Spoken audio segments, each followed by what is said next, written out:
What is up, everybody? Welcome to the Wingin podcast. Andre, how you doing, man? I'm doing pretty good. I mean, look, my life is mostly in order, so I'm in a happy place. Oh, that's good, man. That's good. I'm feeling better than I was last week. But yeah, so once again, apologies for last week. Had a bad headache hit me out of nowhere, so I do apologize about that. So quick wrap up of the Game Awards. Jeff Keighley sucks, and that's it. Nah. Oh, man. uh, okay, so look, I the night we did our live reaction, I was not upset, but then again, you got to understand how many years we've been doing this, Andre? About 9, 10. Pretty much since the Game Awards took started back when it was VGX. Okay, so yeah, I we've think we been doing skipped it. 1 year, but yeah. Yeah, we've been doing this since the beginning, and let's be real, man. Last Thursday episode was not the worst one. It was not the worst No, one. it was it That's was reserved not. for 2013. But I think though, why we came out of it not being so horribly scathed is because we went into it like everybody from that damn Mad TV fucking skit. Lowered expectations. Yeah. We went in with our expectations below the ground, so we came out happy. Yeah. Yeah. Now, I will say I did not. While I did find it funny, and yes, Jeff Keighley did lie when he said they didn't cut nobody mic off. Yes, they did. Oh We yeah, they counted twice. definitely lied. We counted twice when they cut people mics off. Nah, what Now, he's trying to do is say he didn't say to do it. Nah, bro, yeah, we know you was in control of that. yeah. Now the other thing too is I did not know they had a screen in the damn theater with the seconds counting down. That's kind of tacky and in poor taste, in my opinion. Yeah, Because some yeah, it is. people that were there were just straight up. They straight up shot the film of them doing that, and I'm like, and they did it on Al Numa's speech, which, bruh, he already got a translator, and to me, Al Numa went fast. Yeah, he did it. So Jeff, you kind of backed yourself into a corner there. But I think the big problem is how dare you sit up and give people a time limit when you let freaking Kojima come out and do a 10-minute interview of a game that has no gameplay and is basically just a facial recognition video. Just some faces with the term OD on the screen. Yeah, okay, we know drug abuse is in use, Yeah. but that's about it. I mean, you can get that Grand Theft Auto, to be honest. Yeah. So I'm like, you went and did a whole 10 minute, like that's time that could have been reserved for the game of the year speech. Because the game of the year speech Yeah, should have as much time as they want, in all honesty. it definitely should. It's at the end of the damn it's at the end of the freaking show. So he has some stuff to tighten up once again. It always feels like it's something else. Thinking about it, maybe he shouldn't host. Maybe he should have somebody else No, host. he shouldn't. Because like they had Anthony Mackie show up. Let Anthony Mackie host one. Let Sam Jackson host one. He don't need to host. He just don't. I would definitely prefer Sam Jackson to him. Yeah, because Sam Jackson did it Most in like definitely. 2011, and it was off the chain when he did it. So yeah, look, man. I mean, it wasn't as bad as people was making it out to be, but there are some changes he does need to still make. And Hmm. to be fair, I think just to be honest, that Muppet stuff can kick rocks. I'm, my thing is, as much as I love Gonzo as a character, how much fucking money did they spend to get that Yeah. character there? And who was it for? Is that a Nobody. is that a fair question to ask? Like, who was that for? Because I don't even remember what they were talking about. I just remember he was there, and I remember the year before it was freaking Animal, and I'm like, why are they here? What is there a game coming out? Is there something to go? Nothing? Nothing. Mm-mm. At least nothing publicized. Yeah. So I'm like, bruh, you can cut that, man. You can cut that whole segment out. So we just gave them back 20 minutes. And potentially like $200,000. Yeah, because you take out the Kojima. I'm not gonna say what I really want to say, but you take out the Kojima part and you take out the Gonzo part, and you just got 20 minutes left. I'll say it. I'll say it. You Go. remove the Kojima glazing, and we will have a good amount of time so the developers can actually speak about the awards that they won, or Yeah, people that won awards in general in this show. yeah, and also Call of Duty developers, if you mad about what Christopher Judge says, let me just hit you into something. Well, hit you into what they saying on the streets. He wasn't lying. So I did mean, like they got upset about him taking shots at him. Like nothing he said was a lie. my thing is though, why y'all getting upset? You still selling anyway. You are still selling very well, even with a trash game. Mm-hmm. Because at this point, people are conditioned. It's just like Madden. Yeah, it's purchases out of habit. Yeah, that's the whole thing. I'm like, dude, he didn't lie. So if you in your feelings about it, man, y'all can go somewhere with that. But make a better game. How about that? That's not Exactly. 300 gigs. How about that? That might be too hard for y'all to do. That Recycling don't maps from reuse old games and cutscenes. recycling maps from old games and trying to pretend like y'all did something new. Eh, y'all been doing that since Wait, Ghost. and they gotta stop reusing cutscenes because I swear I know it hasn't popped up yet, but I get the feeling we're gonna hear about it very soon. Yeah, dude, that's I stopped after Ghost. Because after Ghost, I'm like, ain't this Modern Warfare 2's Yep. Yeah, scene for scene, same thing. I'm like, y'all really just okay. So yeah, I'm like, bro, he didn't lie. So if you mad and in your feelings because you can't take a joke, bro, that's on you. That ain't on them. And that's pretty much how I feel about that. Now, like I said, overall, it wasn't as bad a show. It's still long as hell, but Hmm. I think there's I think there's two ways to look at that. One, he has to get advertising. Jeff Keighley is not no billionaire. No, I he ain't. He's not. So Not even close. he has to get help. He does have to get help to get this show done every year. So I understand you got to do advertising because this ain't on TV. So see, if it was on TV, he wouldn't have to worry about it because there'll be commercials in it. There's literally no There's not no traditional commercials, as it were. So that's Nah. going to add time anyway. Um, the other thing too is like he doesn't need two Game Awards orchestra uh, intermissions. You just need one, the one for Game of the Year. If you want to do a medley, that's cool for Game of the Year because that's actually a very good way to like bring in your Game of the Year nominees without actually having to do that. Um, Yep. the other thing too is I don't know how everybody feel how the advertisers are about, hey, you got to put so much time for my stuff. I'm putting 5 million in here. You better show this trailer or whatever. It's kind of like last year when they did the whole Matrix Resurrection, horrible movie, Matrix Resurrection trailer, and we are like, why is this here? Because they paid for it. Warner Brothers Yep. paid for it, so it was going to be in there anyway. Um, it's just one of those situations like that. So I think if they can find a way to kind of like balance that out, it'll be fine. I think it's still going to be a 3 hour show. I still think it's gonna be a 3 hour show. I just don't know how you get around that, especially with it being basically a web show and not on like regular television or whatever. I think it's just gonna be a 3 hour show. We just got to deal with that going forward. Yeah, but that honestly, that in and of itself isn't the bad thing. If they make the 3 hour show entertaining across the whole show, Yes, then yes, it doesn't feel like 3 hours. yeah. And this year was going to be an outlier anyway, just because of how packed everything was.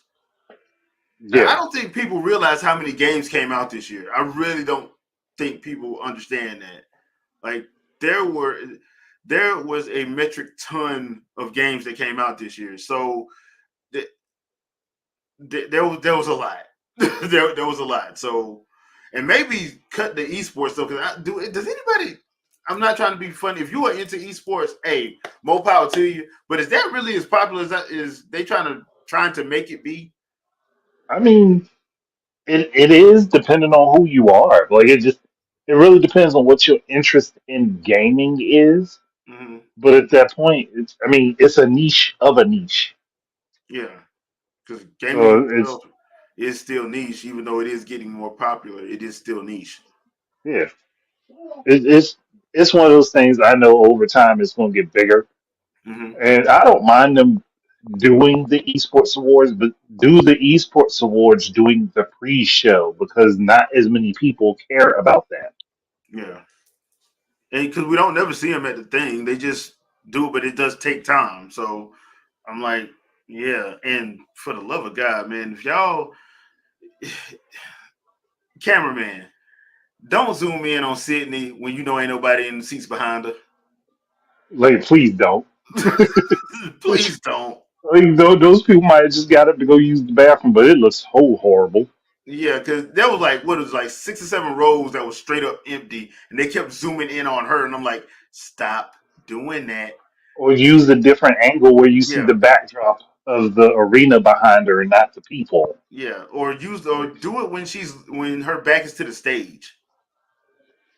Don't do it when her back is to the crowd, because that was just like, bruh, it looks mighty thin in there. So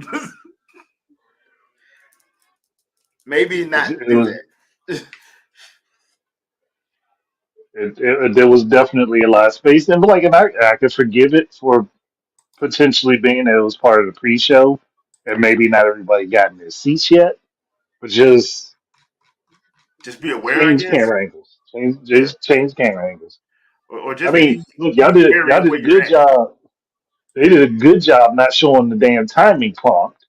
So, so they Yeah, could definitely have done a good job of actually making sure that their camera was on the people it needed to be at the right angle. true. That's very true. Very, very true. Okay, so that's our thoughts on TGA. Y'all, because I know a lot of y'all was with us for the for our annual festivities. So I know y'all had a good time because the chat was off the chain. So once Oh again, yeah, chat, we thank y'all for coming through and hanging out with us for 3.5 hours. We really do appreciate that. Yeah, y'all for, don't know, for y'all. the best throw session of 2023. Yes, so we do really appreciate y'all for coming through and hanging out and telling jokes and chopping it up with us because y'all actually help make the time go by. That and Vicky being Vicky. So, so a couple things before we get to the gift ideas portion because this is our annual gift idea episode or gift advice episode.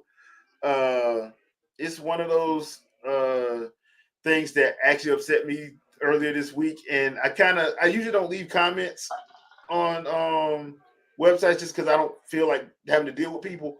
But Digital Foundry came out with a thing claiming that the Nintendo successor, because everybody's calling it Switch 2, but nobody knows what the name of it is.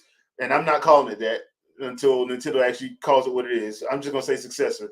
The Nintendo successor can't run GTA 6, but they say this with no viable proof, and people are believing it. And I'm kind of sick and tired of that. Here's the thing: if Digital Foundry does have a kit, they're finna get sued out the wazoo because you have an NDA. That's going to be a breach of NDA. And why would they have a kit when do they develop games? No. So they wouldn't even Nope. have one. So they don't know what the specs are anyway. They are assuming, and people are taking it as the gospel. And people need to stop doing that. One, we got one trailer for GTA 6. I'm sorry, did we Yeah. get gameplay in that trailer? We ain't No. got we did no gameplay and pre-rendered cutscenes can be in engine and look really good, but it's still not the same as gameplay. You can have an in-engine cutscene that shows off a higher frame rate than in-engine gameplay. They're Mm-hmm. not the same thing. Yep. Yeah, and people are running, and they got so bad. People are claiming that they're gonna drop that Sony's gonna drop a PlayStation Pro because that's the only thing that can run GTA 6. It's just so ambitious and so intensive that it has to have a brand new. No, it don't. No, No, it they don't. don't. No, it don't. Can we stop with the BS? Can we stop with the BS, please? I mean, and Digital Foundry does not help gaming out because they keep doing stuff like this, which I like mean, irks me to no end. Because I'm like, bruh, you don't. Because the first thing I would ask them if it was me interviewing them, the first thing I would ask them, do y'all have a dev kit? Do y'all have a dev kit? Do you know what the name of the successor is? Okay, you don't know any of this stuff. Do you know what GTA 6 is? Have you seen gameplay of it? Have you seen it running live? Have you seen it running? Have you even seen it running in the alpha? You haven't, so you have no idea what you're talking about. But nobody in ever Digital asks these people Foundry, that. this is the same Digital Foundry that said that Breath of the Wild 2, which Tears of the Kingdom is, couldn't have been running on the Switch because of volumetric clouds, That right there is which for are debate, though. which are in other games on the Switch. Which And is then they funny. had to go back and say, well, no, we mean it can be on the Switch. It would just be running at a lower performance. Like no, like what you said was that it wouldn't be able to be on the Switch because of this precise thing. So obviously, you don't know everything you're talking about. Mm-hmm. And I think in that article that they said where they gave their opinion, that they stated in a way that sounded like it was factual, which Mm-hmm. I've had to try to explain to multiple people. It's dependent on how you say a thing. Saying something with confidence is not the same thing as being correct about what you say. But getting that out the way, Yeah, they and based it upon rumors and different machines with similar parts to what is rumored. You can't go based off of a rumor. mm-mm. And my thing is, if since what are they known for? They're known for running tests, right? Which means they have to wait for Yeah, the software to be available to run the test. So if somebody comes to you, Digital Foundry, and asks you about something that isn't out yet, just be like, dude, we can't answer that. There's nothing that's the wrong with first thing that saying should that. be said. Yeah, there's That should nothing. be the first thing. But there's nothing wrong with saying that, dude. We can't answer that. Like we're happy to we'll be happy to do it when it comes out, but we can't say nothing. But people are taking it as the gospel. I remember one dude told me that they did a 30-minute breakdown on the GTA 6 trailer. I'm like, there's no gameplay. It was just it There's was a literally teaser no gameplay. trailer. Like the only thing that y'all know about this game is that you're in Vice City. That's That's it. it. Yeah. That's it. Oh, and they took a lot of stuff from Florida.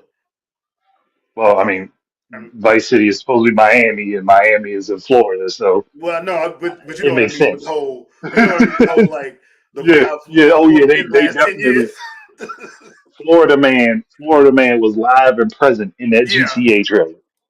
And he's mad that they didn't pay him. That's a whole other story. But yeah.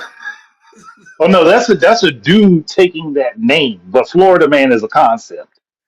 And Oh, that's a dude taking that name that decided to make himself look like a character to draw attention for the game. Like they put out their trailer before they started working on this before you existed in their scope, bruh. You ain't getting money. it's just funny. That whole situation is funny. But Wilden makes a good point. They did try to guesstimate for Doom. I forgot all about that because they were basically saying they couldn't Yeah, run. They were basically saying they couldn't run. There's no way it could and be they were done, wrong. and they were wrong. I'm like, bruh, like, I, you can't make this stuff up, man.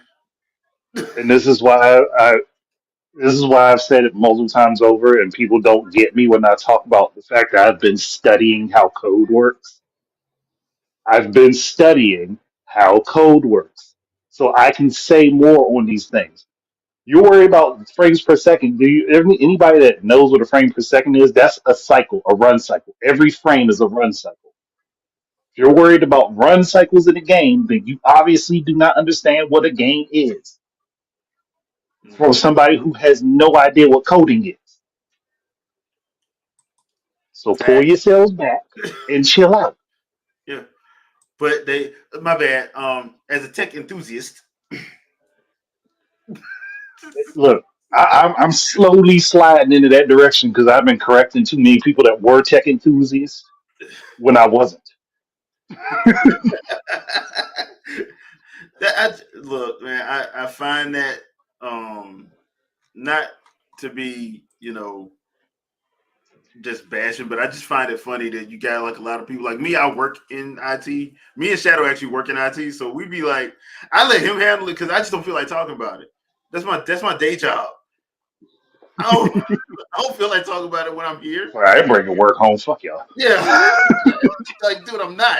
So I'm trying to chill and relax when I'm with y'all. So I ain't trying to, do that. But the funny thing about it's like when people got mad when Katsuhiro Harada explained to people what rollback netcode is and how it has to be implemented during design, and they told him he was lying. They basically tried to tell him he was lying. All because they have a favorite YouTuber that loves to say everything can be fixed with rollback netcode. Hence why I kept always doing that joke. Um, but like they will not take the word of a person who actually does it, who actually probably builds one of their favorite fighting games. They won't take his word for it. They'd rather listen to the guy who don't do it. I You can't make it up. Ain't no helping those poor souls. Yeah, you can't make it up. So I when you see stuff like that, you're just like, bro, really? Like, you do know Harada develops Tekken, right? I think he knows what he's talking about. You're taking the word of somebody that doesn't code. He's just popular in the gaming space. It's like, hey, look, we understand that you. And technically, I'd say technically the person wasn't wrong. It's just that the implementation, the idea that you can just slap it on like a Yeah. sticker and it works. Well, yeah, you could implement rollback netcode in a game that don't have it, but you have to completely rewrite the game To do for it. that to work. Yeah. And that takes a lot of time and manpower. And I don't think people Yeah. understand it. It's not a switch you can flip. And I think the way that individual describes it, he makes it seem like it's just a switch you can flip, and yeah, it'll just fix everything. No, it don't. And actually, it's more of an indictment on where you live, your IT infrastructure and setup, more than it is the Yeah. game design. Because it's basically saying your And, your your IT infrastructure sucks if you got to use rollback uh, netcode. in simpler terms, for people who do not understand, if you need rollback netcode to have a stable connection in a video game, then the internet services that you are provided with are subpar. Yeah, which I've been trying to explain to people for a while. I'm like, dude, you can go in certain places in the US where the internet connection is freaking horrible in the house that you're in. You can go in the basement, it works fine. Go on the main level, it is trash. Yeah. So if that's the case, and then we're not even talking about the rural areas of the US, like Montana, parts of Mississippi, parts of Florida, Georgia, South Carolina, North Carolina, A North lot of Dakota, the South Midwest. Dakota, you know, Arizona, Nevada, places where they got death. Like, dude, do you not realize how jacked up it is if you're trying to play somebody in Montana who has Smash Brothers, or in Oklahoma, or you trying to play somebody in Mobile, Alabama that's still not on a dirt road? Yes, places in the South still have dirt and gravel roads. So Yeah, dude, it's like unless you live in like a city or a metro area, your internet probably is spotty at best. Unless you do a Yeah. whole if you let you do a whole test. And like some of y'all ain't doing Wi-Fi tests. Let's be real, y'all not. A You, lot of people ain't doing Wi-Fi surveys. yeah, you're not doing them. You're not doing those tests. Half of people don't even daggone run a check every month. They don't. So think about these things before you start just believing the random YouTuber or Twitch streamer. Just saying. Hmm. So rest in peace to E3. They finally put the kibosh on it this week. Uh People think Jeff Keighley killed it. I don't know. Nah, Do you agree with that? no, he didn't. Even though he was definitely grave dancing, but no, Yeah. he didn't kill it. He's not responsible for the death of E3. He's just a beneficiary of it. Well, he thinks he is. He thinks he is. If he thinks he murdered E3, he is sad. He's a sad, sad little man. Don't You don't want me to answer that. But Actually, yeah, Jeff Keighley is a sad, sad little man, and the I person don't who retract killed that statement. it, the person who killed it though was It was Satoru a Iwata, water. and he did it with a smile on his face. Dude was cold Yep. blooded, man. Y'all really need to read Ask Iwata. Y'all really need to read that book, man. Ask Ask Iwata, dude, bruh. Iwata killed it. All those years of you know mistranslations, saying stuff that they didn't say, and he just basically like, okay, fine, we'll just bring our stuff directly to you. When he did those directs, that pretty much killed it because once they started doing it, because remember, at first, everybody was saying, oh, they just don't have a presentation to give. Like, nah, y'all didn't care no way, so they just started doing stuff their way. And to be fair, the directs killed it plus the Treehouse Live.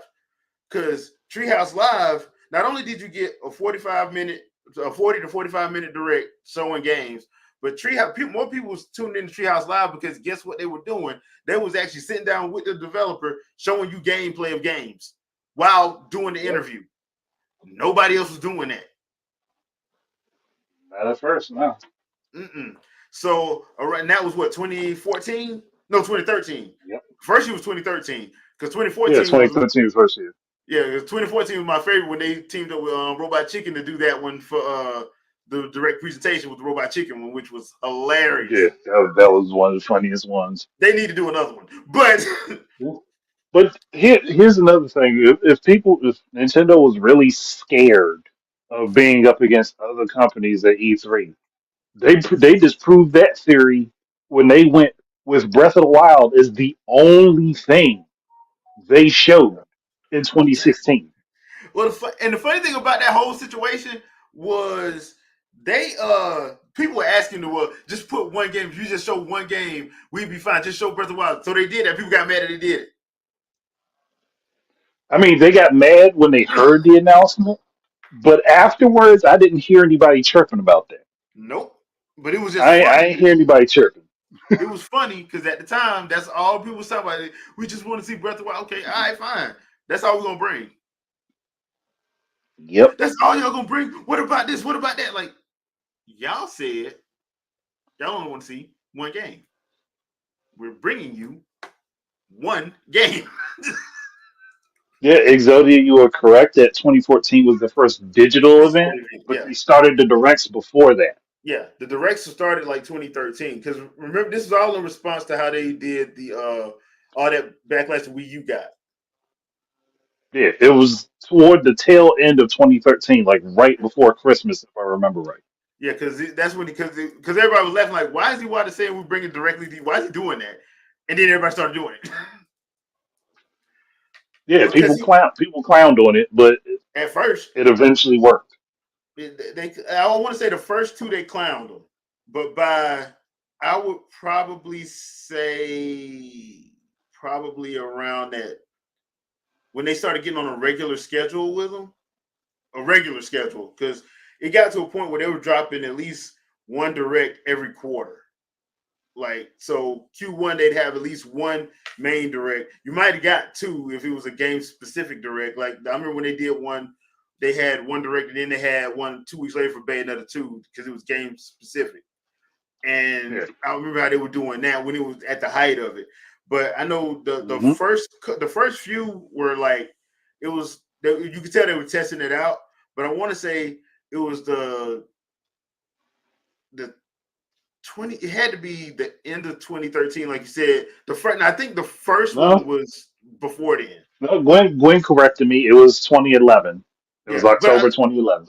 okay, because in 2013 must have been when they started doing the regular rollout then because Yeah, that was probably it. yeah, it wasn't like that first one was not regular with everything else. Because remember, it came about because of all that backlash they were getting, and then there was people were mistranslating them all the time.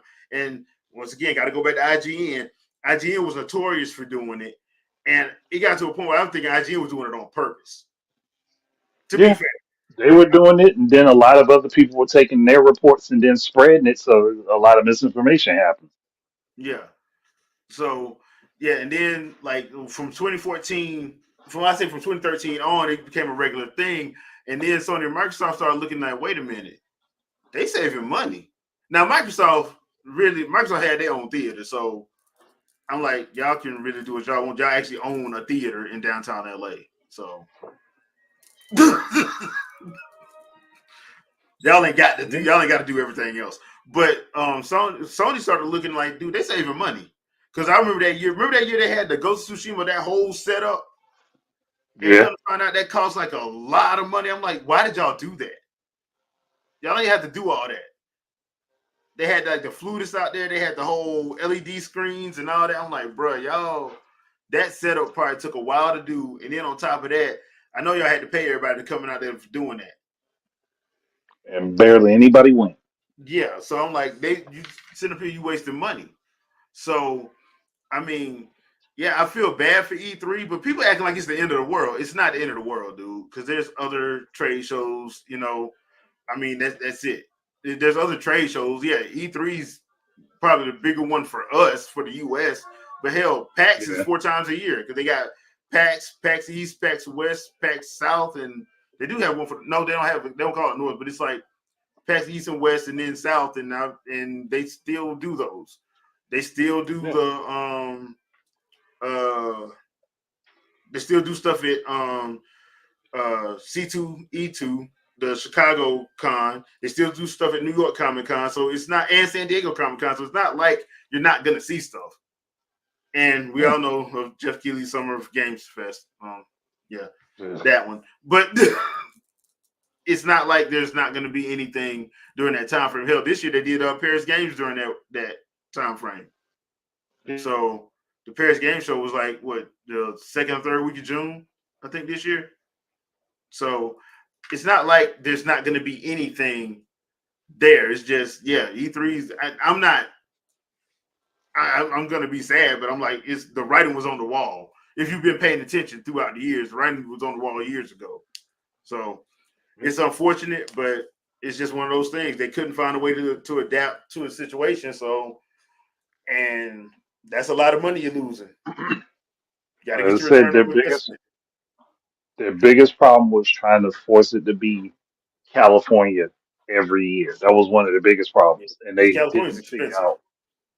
they didn't figure out that they could move it to different cities, different major metropolitan areas Yeah, every year, and and they could and have rebounded. and the thing is, look, I know certain game journalists would have got mad because they are stationed in California, but dude, get on a plane ticket like most people and just fly for that weekend. You'll be fine. And it's not like that wouldn't have helped some of the different game studios as well. That would have Yeah, definitely helped a lot of the indie game studios that are centered in specific locations that might not have the money to travel out. yeah. Because look, everybody knows Cali is expensive. So you go to Texas, you go to Georgia, you go to Florida, you go to Oklahoma. You don't have to spend that much money. You go to North Carolina. And these places actually have spots that are big enough to hold it. Like I know Fayetteville, North Carolina has a spot because they have Marvel Studios is out there. So Yeah, they have they have spots, venues big enough to hold the E3. Trust me. All the spots in Like, and they South don't, Florida. and it's not like every like any of the major cities. Like that there's either a football stadium or a Mhm. baseball stadium or something that could have been rented out for this. Yep. Like, and it's not like they wouldn't have been able to do it. No, it's not like that. And Dark Void, I do remember that. And yeah, but most of the journalists was mad because number one, and like I said, they're coming from Cali, and I'm just sitting there like, dude, it's a week. You'll live, dude. So yeah, but I do remember that. So it's just one of those things. So I mean, hey, I I'm sad to see it go, but am I surprised? Not really. Not at all. Not really. Not really. So Nope. now the only thing now is we get to look forward to some of the games for this. I mean, if we go with the individual companies doing their own presentation during that time frame and just follow them, more than likely we'll still be alright. It's Yeah. just when they try to bottleneck everything into one large presentation like Summer Games Fest has been doing, Mm-hmm. that it doesn't work. Yeah, And it and does. we get IGN leaking information they ain't supposed to. That's still funny to me too. That is still so funny. Um, but yeah, okay. So we are at the gift idea portion. Y'all know what time it is. So we're gonna start this off with the accessories. You guys know I do like my controllers. So this one is PowerA.com. Now I'm only gonna talk about Mhm. stuff I use. So if you have something that you prefer, hey, please leave it in the chat or leave a comment. Let people know. That way we can help people out that needs ideas. And like we always say every year we do this, if you don't know what to get, you can always get a gift card. A Visa gift card, MasterCard gift card, or a gift card to a specific store that people shop at. And Yeah, leave it at that. yeah. Gamers, we don't mind gift cards. We love gift cards. Trust me, we do. It's like, So look, it's just as good as you getting the actual product for me because you thought about me having a preference. yes, and we do appreciate that. So now the reason why I like this site, I have a couple of their controllers. I have the Fusion controller. They do controllers that are at a reasonable price, depending on what you're trying to do here. So let's see. As you can see, Nintendo, PlayStation, Xbox. They even have some PC stuff, and they just added the mobile stuff. I did not know that. Oh Yeah, well, they hopefully, have a bunch of those. yeah. So, though, and they do have charging stations as well. So let's Hmm. go see the Switch stuff. Now, the Switch stuff they do have cases, as you can see, like with the and they have wired and wireless on all of these. So if you're looking for that kind of idea for somebody that, or you want to get an extra controller so they won't touch your good stuff, this is a good place to come to. And look, man, And listen, Power A is not as bad as Mad Catz no, they're was. not. They're actually really Power good. A, Power A is a good follow-up controller to the main company controllers. If you can't get a main company one, Yeah, you see the prices. It's 45. Like now, you're not gonna be able to use NFC, no. and you have to look at them because they don't do NFC, so Amiibos ain't gonna work on these. So, but yeah, they got a lot of Mario. These are the ones that you go to. I go to this site because like they have a couple Zelda controllers. I have a Lionel controller. I have a Sheikah controller. I think that one's discontinued though. I even have. I don't have this one, but I have another case that they have. But like I said, they give you both wired and wireless options. I've never had drift. Somebody told me they had drift on one of these controllers. I've never had a drift issue with any of the controllers I have from PowerA, and I have three. So I will say I've never had Drift to the Power A controller, but I'm not holding the controller so tight that I'm going to yeah, break it. yeah, yeah. That's true. So let's take a look at the PlayStation controllers, and they do have PlayStation 4 controllers too. If you have a PlayStation 4, I do like the fact that they do have the charging kits too. and they're not unreasonable. So 25 for the charger kit. I know I've seen some charger kits go for like 50 to 80. So they do the same thing. So like I said, good good site to go to. Matter of fact, let me see what the PlayStation 4 controllers look like. I may need to pick up one for my brother. Okay, this ain't too I bad. actually think I think the Power A controllers actually have a better charge than the standard PS4 controllers. Actually, I think you are true. I think that is true, but I can't confirm or deny that because the one I bought for my cousin. So I need to ask him and see how he likes it. Um, how long does it last? Is it yeah, more than 4 hours? yeah, yeah. Because I use a Nacon for my PS4. I use a Nacon controller, so that's the one I use. They do have headsets, but I don't think it's for everybody. And I haven't tried any of these, so there's that. Once again, wired and wireless for the Xbox Series controllers as well. Um, it just depends on what you like.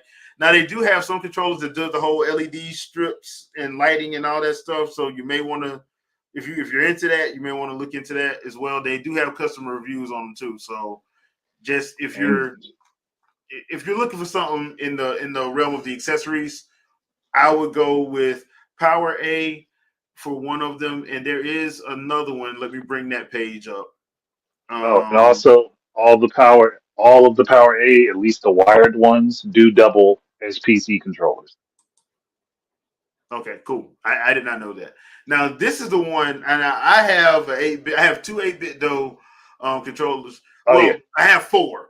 I have four. I have one SNES Pro controller, and I have two of the 8-bit though Switch controllers. Now the 8-bit though controllers, the reason why I like these, especially for the Switch, is because they double as PC controller as well. So whenever I want to play on PC, I can just use my one of my 8-bit those. I do want to get a fighting stick, but I haven't yet. So, but they do offer fighting sticks. Now, these are a little bit. These can be a little bit more pricey depending on what you get. So there is that. No thanks. But it just depends on what you're trying to get. I did not know they had a wired Xbox controller. Huh. I'm gonna have to look into that. yes All they right. do, and it looks like it's good for fighting games. Yeah. Now they do have at times they do have special controllers like anniversary edition controllers because I got the Tsunami anniversary controller and that was discontinued because they sold out. But they do have a lot of mod kits. They tell you how to do it.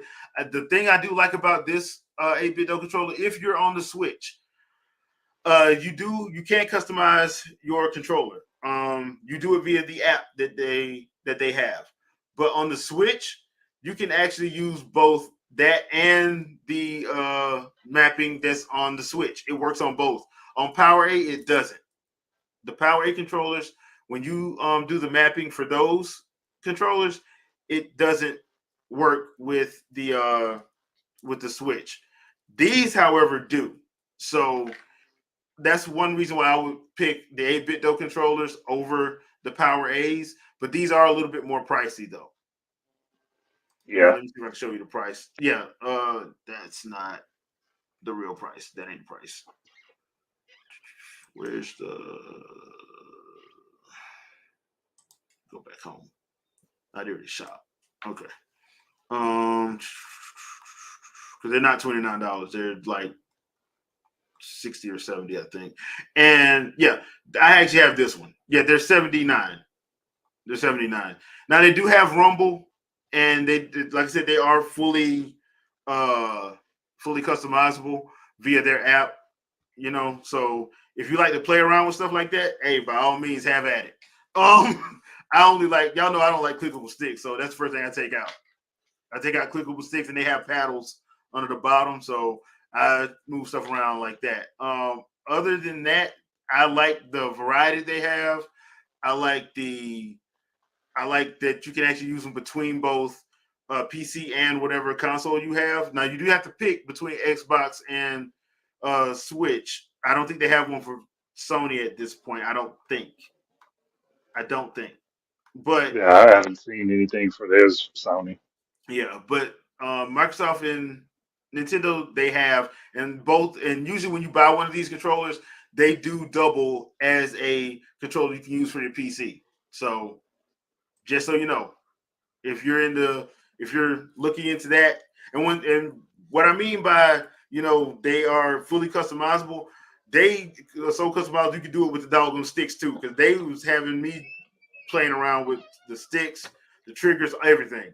So 8-bit though is a good one to go for, but they are a little bit more expensive than the Power A stuff. Once again, the Power A is a good alternative if you are a little strapped for cash and you're just trying to get a one of those controllers that are branded like a Kirby controller or a Mario controller, or because they have one for Overwatch. They have a couple for Overwatch. They have a couple for Legend of Zelda. They have a couple of, so if you're trying to get one of those, because I don't know why Nintendo and other places don't do that as much anymore, because they used to do that all the time, but now they just don't for whatever reason. But if you want to do that, Power A is probably the better choice to go with. 8-bit though I like for the reason of custom. It's able to be customized. If you want to play on your PC, it can hook up to that. If you prefer to use a controller as opposed to keyboard and mouse, you can do that. And how customizable it is as far as being able to customize the entire controller. Um, so just keep that in mind if you're looking for controllers. Now these are two places that I use. I know of others like PDP and Hori, but I don't use those. So I don't want to give you guys advice on something I don't use. So there's that.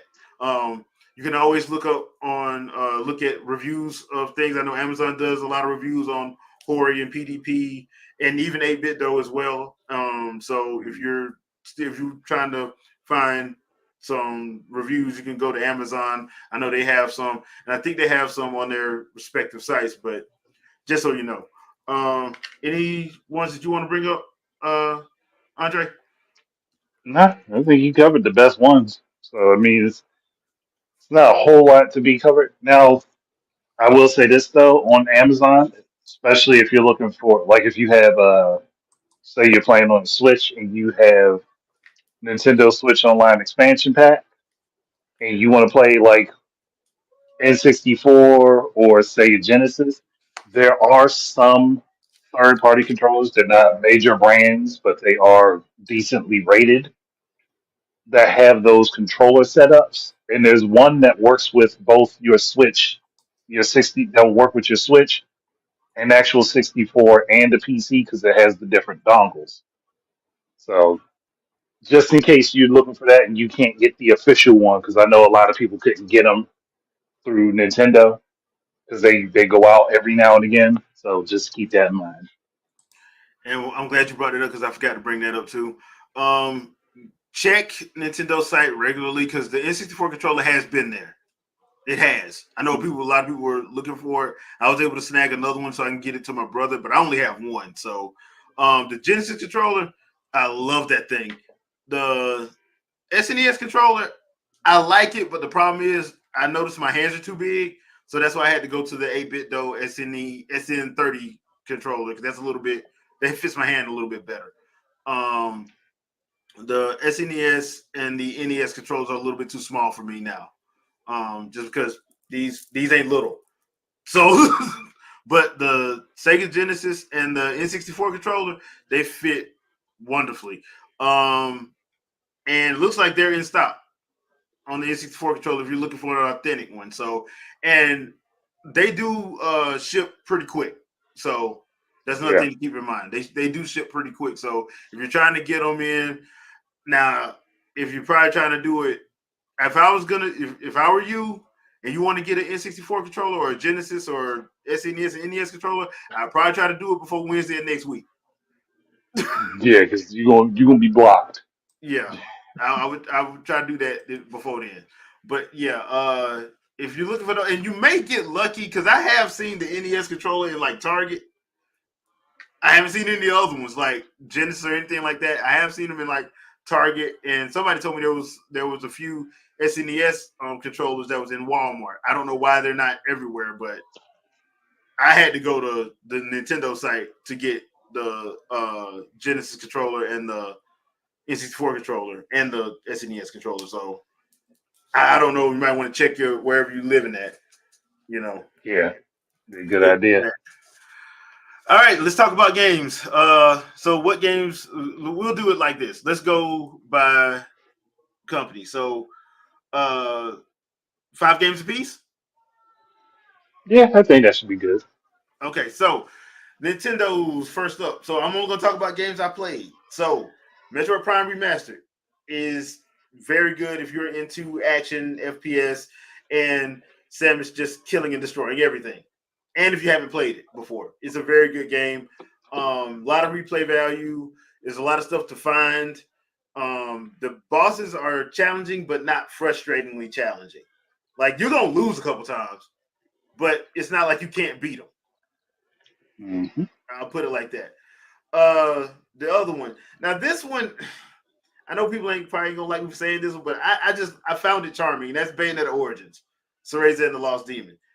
Oh, It that does take game a, is fun. it does take a little getting used to because of how they did the controller setup, but it's a fun game in my opinion. Y'all already know this next one. Tears of the Kingdom. I don't need to say nothing else. No question there. Yeah, I don't need to say nothing else on that one. Sea of Stars. Sea of Stars is if you are an old school RPG, um, SNES era, 16-bit era, you're gonna love this. It has good music, good story. Uh, the combat system is great. I think people will enjoy Sea of Stars if you're into RPGs. Um, Hmm. now, oh boy, I really wish Sandstorm was here because I have not played this yet, but he has. But you know what? I'll let him talk about it. Next time we see him, I'll let him talk about it. My last one is going to be because that's four. My last one, for Nintendo, I got to go with Super Mario RPG Remastered. Yeah. I kind of have to for obvious reasons. Like if you like the Paper Mario series, it's the precursor to that, and it's a fun game. It's fun. It's not long. Clocks in about what 12 to 16 hours, depending. So it's Yeah. not a long game, but it is fun. It's not frustrating, but it is challenging. Because you do have to play around with some stuff. You don't get a lot of you get items, but there is a cap to the items that you get. So and some of these bosses they will beat you a few Oh, they times. will beat you bad. Yeah, yeah, they will make it look easy. Honorable mention is Star Ocean Second Story R. Y'all know I got a soft spot for HD 2D. I got a A soft lot spot. of us do. Yeah, I just do. All right, what about you for Switch? All right, so I'm going through my little personal library, picking the ones that I think best for people to get. Even though it came out last year, if you haven't had the chance to play it, Metroid Dread, Ah, because it is still a kick-ass Metroid game. Even if it's the easiest of the 2D Metroids, it's still an amazing game. Actually, the story with it that you get is really good. And if you want something that's a little bit of a challenge for your reflexes, if you're not used to the style, this is a good one to go with. Next up for me, I'm going to say Dragon's Dogma Dark Arisen. I have it. I enjoy it. It's one of the few games that Capcom has made outside of what they normally do that I'm like, okay, yeah, I'll play more of this. So go ahead, snag that up. The next two, just because I love my 2D old school Castlevania style, and you probably already know what I'm talking about. yeah, So it's going to be not Bloodstorm, Bloodstain, yeah, Bloodstain, Curse of the Moon 1 and 2. Both of them are top notch if you want to go with a classic retro game with an old school feel to it. In the first game, I know they both have multiple endings, but the first game, the multiple endings seem to be more impactful. It has different game modes depending on which ending you unlock, so that'd be worth it for a lot of people. And my last but not least, because I didn't even know it was on the Switch because of how it was advertised, is Seafood. Oh yeah, Go yeah. get you Seafood because the shit is legit. Go get you Seafood. And that's one of those games that actually surprised that one in Pathless because I could have swore when they first revealed those games, those were supposed to be exclusive to PlayStation. I could have swore they said that. The way it was advertised, it looked like they were. That's why I was like, when I saw it was on Switch, and I ended up getting it through what's the app is called Woot. It's a seller through Amazon. I ended up getting the redemption edition, which is usually like 120 for $40. So I was like, okay, I'll take that. Yeah, I mean, I just thought that was weird. That one in Pathless. I could have swore when they did those first trailers for those said PlayStation exclusives. I could have swore that, but that's just me. So there's that. All right, so those are a couple good ones. As always, if you're into RPGs and you haven't played the Xenoblade Chronicles series, Definitive Edition 2 and 3 and their DLCs are all worth it on the Switch. All worth it. Hmm. Um, those stories are very good. I particularly enjoy uh, um, Xenoblade Chronicles 3 story.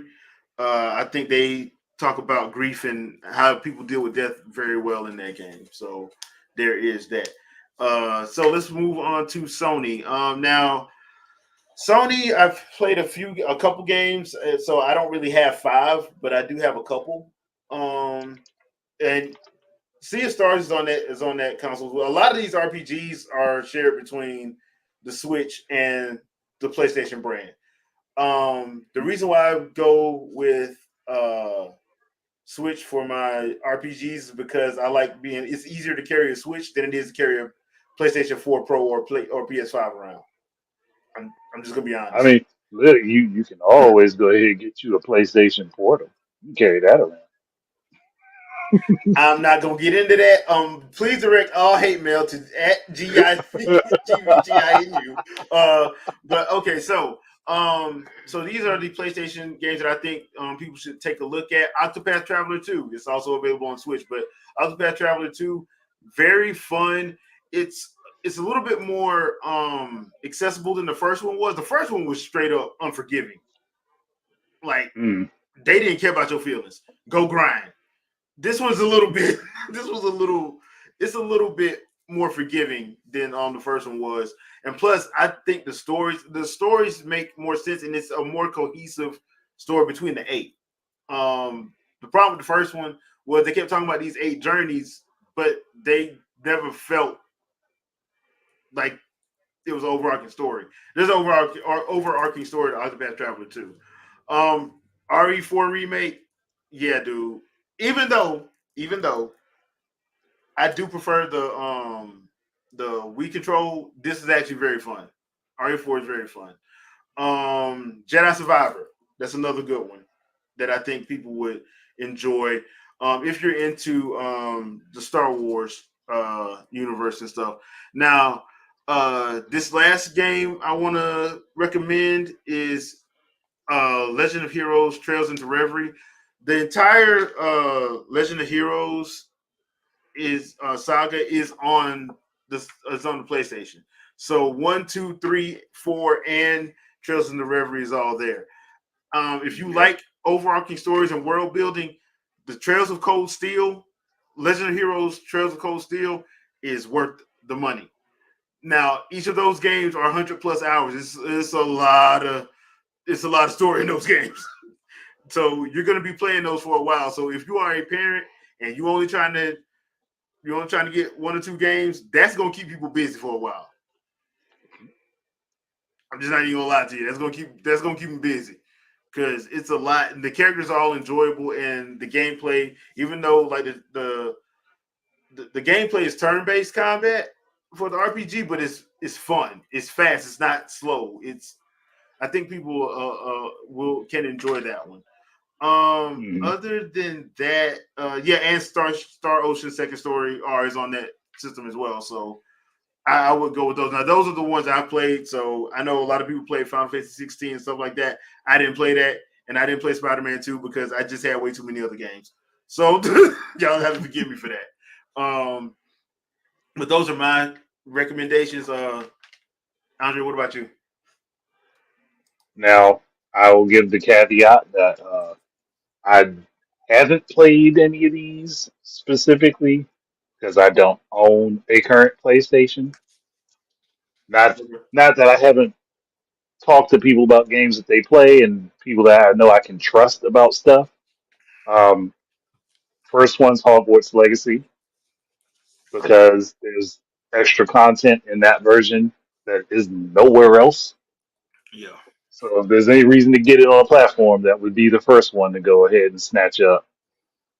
Next, I would say, and even though this is, I know it's on PC and I think it's coming to Xbox soon,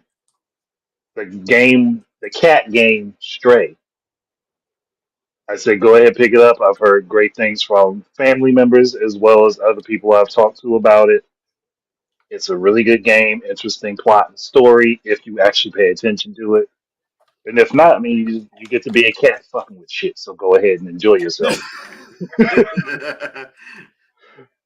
Um, I was also going to recommend RE4 remake, even though I too also prefer the Wii version. The remake for Resident Evil 4 is not bad. None of the RE remakes are bad. It's just like they changed some things. yeah, But this one I think is probably the best so far that they have remade. yeah. So I will give them that. I don't know what they plan on remaking next, but hopefully it's I would really hope Code that they would Veronica. do Resident Evil Code Veronica or Yeah, Zero. I want Code Veronica because Code Veronica. I love the Dreamcast version. The PlayStation version I didn't care for too much. The Dreamcast It version had where it frame was at. issues. Yeah, It was like that's one of the few times where a game had frame issues and it actually bothered me because it made it look like things were jumping around the screen. Whereas mm, the PlayStation, that's PlayStation, but the Dreamcast version ran smooth. yeah. So There's that. um, I think that was three for me so far. Yeah, yeah. Obviously, Baldur's Gate 3, just because. And if and the surprise I'm going to throw in there because I'm pretty sure it's on PlayStation 5 or you can get it through backwards compatibility. That's Baldur's Gate 1 and 2.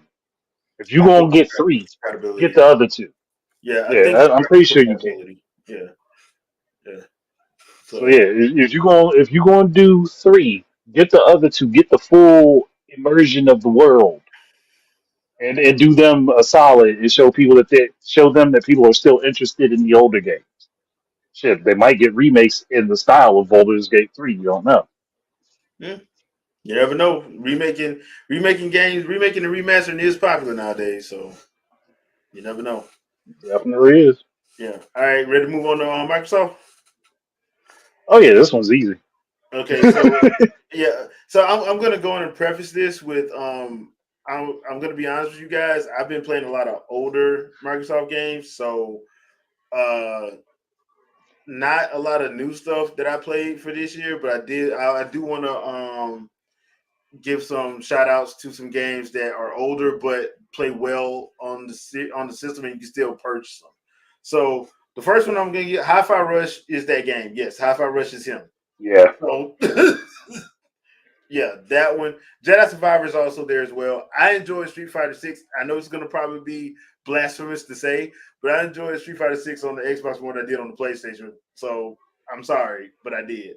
Uh, the other thing I would say, I've been playing a lot of like Jade Empire, Time Splitters Future Perfect, the Master Chief Collection. I've been playing stuff like that. I've been going back because Microsoft did do a good job on the titles that they have. They do have them available for purchase if you want to, especially if you have gold or Game Pass or whatever. So I would tell anybody, go through that store and see what they have and make your decision based off that, because they do have a lot of stuff. Because y'all know the sixth gen is my favorite generation of gaming. and Xbox had some killers on there. They really did. They had some nice content on there. But yeah, though that's mine. Mine is pretty much easy like you. I would say you could get Hogwarts Legacy on the series on the Xbox as well because it plays well on there. I've talked to people who have played it, and I own it myself. I'm just starting out with it, but it does play well. That's why I wanted Sandstorm on here because I know he would be able to talk about it better than me. Um, Yeah, but I would do that and just have a look at that backward compatibility because they have the best backward compatibility of this generation. To be honest, yeah, I they think it's do. fair to say. Yeah, they definitely do. It's Yeah, not an incorrect statement. yeah. All right. What about you? So, first one, because of the recent drop of Alan Wake 2, Alan Wake.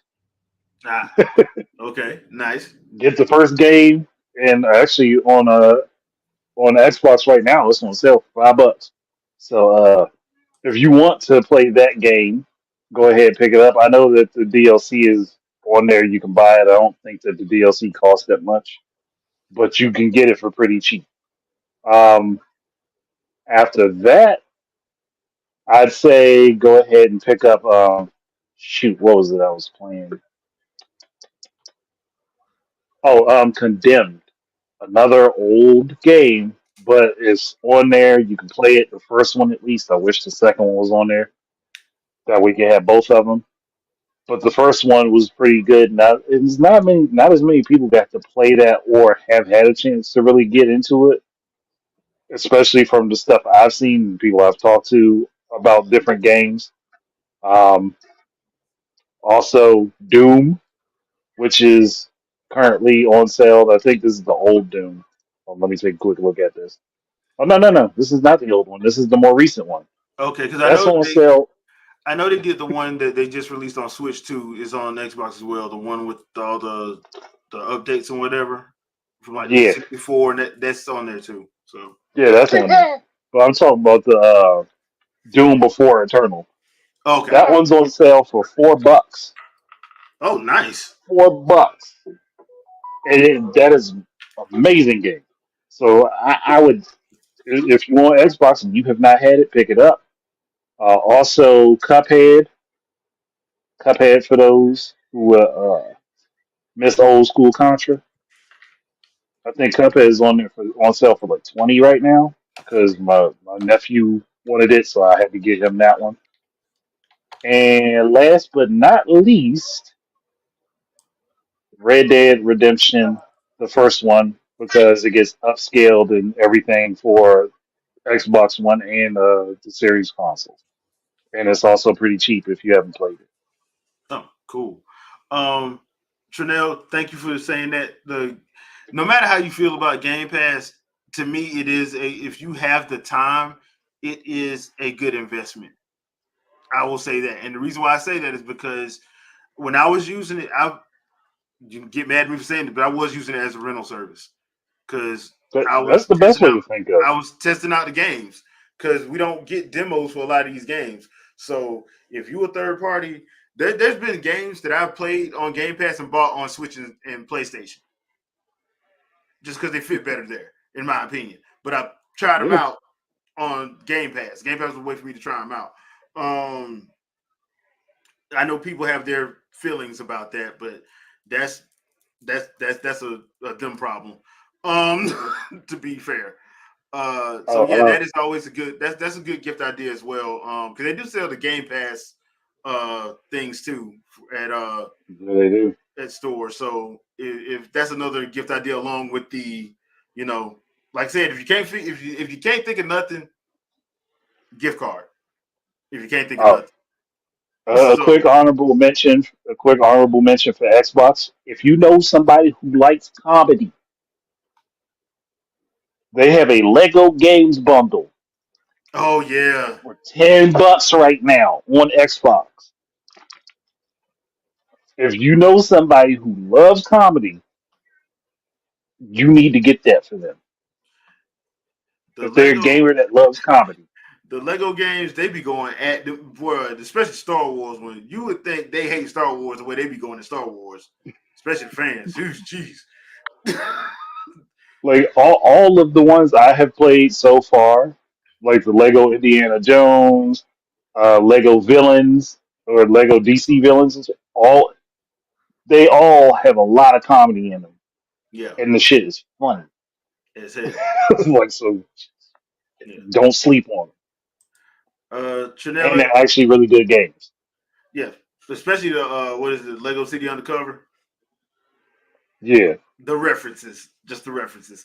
Um, Trinell, the if you're looking for a place to start, I would say start with Trails of Cold Steel because that one has 1, 2, 3, and 4 in there. They did release Trails into Zero and Trails, the other two that was on Vita. But I started with Trails of Cold Steel. So if you wanna if you're looking for a place to start for the Trail series. Like I said, if me personally, 3 and 4 in Reverie are on Switch, but 1, 2, 3, and 4 in Reverie are all on PlayStation. So I would get it on PlayStation. Mhm. Just saying, I would get it there. Is there any other game I would? Okay, you know there are a couple more games I do want to say that I don't think get a lot of love. For the Switch, Astral Chain, Oh uh, yeah. that's one. Um, Marvel Ultimate Alliance. If you like team based co-op stuff, that's another one because you can play up to 4 people, and there's a lot of content in that Marvel Ultimate Alliance 3 game. Uh, Hmm. for there was a game on Sony, Guilty Gear Strive on Sony. I love Guilty Gear Strive, the fighting game. Yeah. That's a lot of fun. There's a lot of content on that one as well. Um, the Mortal Kombat game. If you've been noticing, I've been playing Mortal Kombat 1 on the Switch. I have said on that on those play streams, if you have another console like Sony or a Microsoft console, just get it there because as much as I like the Switch version and they have been working to patch it, it should have never released like they released it. That that is it shouldn't have been like that. I'll put it like that. Exodia, yeah, another good one. Damon X Machina. That's another good one on Yeah. Switch. So that's another good one on Switch. That's With a on lot of Switch. It's content. also on PC. Yeah, For those that are interested. yeah. It's a lot of content in there too. So it's not one of those games you're gonna knock out in 20 hours. No, it's you're gonna be there for a while. Which reminds me, I got to jump back Yeah. on that. Oh, and Hmm. honorable mention on the PC side for Vicky, who is not here tonight. Sons of the Sons of the Forest. Forest. Yeah, and let her know when you get it so she can bully you into playing it. She gonna make Yeah, yeah. she's She gonna will make drag you down, kicking and screaming. yeah. So Sons of the Forest for Vicky. You know. Oh, for people who know somebody who's big into PC gaming and potentially they want a wide variety of stuff. 3 sites that I do my general shopping around on for PC games. First one is Fanatical. Fanatical. It used to be called Bundle Stars. Um, like maybe like 5 or 6 years ago, it was Bundle Stars. But they do bundles of games. Generally, a lot they'll give you like the Steam download codes or whatever platform they're for, and you can find a lot of games through them for pretty cheap, decent. Um, CD keys is another one that's pretty obvious for a lot of people. Uh, they have a wide variety of stuff. They have stuff for different platforms. So you could get somebody a download code for a game off of there. It may be on sale where it isn't somewhere else, just in case. And it doesn't just cover PC. So you can find stuff for Xbox, PlayStation, and Switch on there as well, just so you know. And also, last one that I usually browse through is indiegala.com. Their website sometimes gets a little iffy because they have a lot of traffic, but you can also find some pretty decent deals on stuff there where you might find a game on there for $5 versus it having like a $20 or $30 asking price in the different storefronts.